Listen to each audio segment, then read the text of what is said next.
This is a 2019 Kawasaki Ninja 650 with ABS.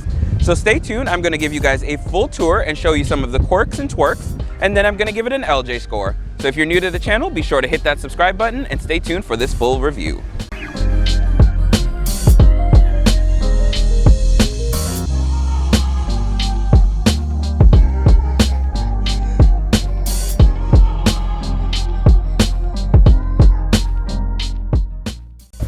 Other than these striking good looks, you also get a 649cc motor, and then you get a 6-speed transmission, which shifts like butter. And then on top of that, this motorcycle does 0 to 60 in about 3 to 3.5 seconds. You've got a 4-gallon tank, and it weighs about 425 so pounds.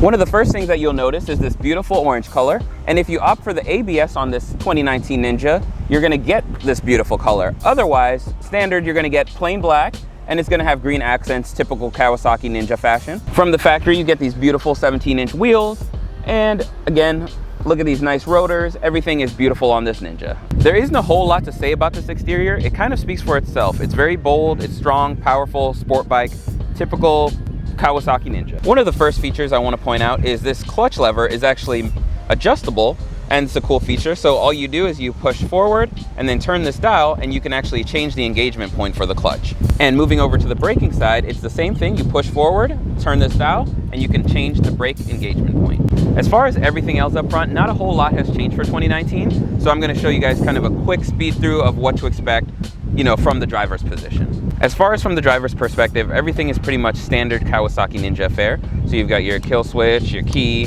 your starter, and moving forward over to this digital display, tells you what gear you're in, it tells you how many miles you've ridden, and then it also tells you how many miles till E. So you got a little gauge there.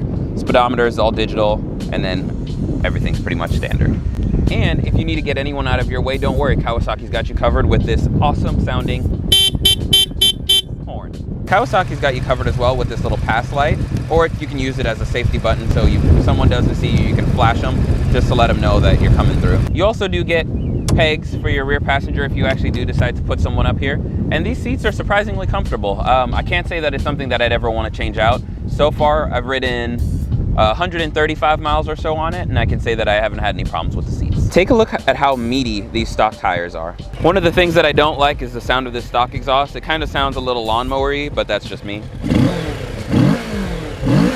So having spent about a month and 2 weeks or so with this bike now, I've got to say that there are a couple things that I really do like. I like the fuel injection system is quick, fast. It doesn't take too long for this bike to warm up, and the shifts are nice and smooth, and the clutch is very forgiving. It picks up speed great. It's an awesome city bike, and my commute's only about 3 miles every morning. So again, it's not too bad, and it's been perfect, you know, for everything that I could ever use it for. As I pointed out in the beginning, because both levers are adjustable, you kind of got to play around with it a little bit to find that sweet spot for you. Otherwise, you might have all your braking all at once. Some people like soft braking. You've got to determine what works for you. And the good thing is that Kawasaki has you covered by making those levers adjustable. If you're familiar with sport bikes, this is going to feel no different. I know a lot of people like to do the point of view riding perspectives, but I really don't feel that there's a point to do that with this. If you've driven a 2017, 2016, 2018, the Ninjas kind of all ride similarly. So hopping on this, the learning curve is pretty low. It doesn't take very long to adjust to this bike. As far as having the ABS, it's $450 or $500 option. I forget what the exact number is, but it's something that I'd rather have and not need than, you know, wish that I had it in a certain bad situation. So I'd recommend getting it, maybe not so much for the color choice if you wanted the all black, but at least having the ABS is something that I would opt for. So I can't tell anyone to go out there and go buy a Kawasaki Ninja because LJ said that it's the best thing ever, but I can tell you after having it for about a month and so that it does a great job in the city. It does a great job in the back roads.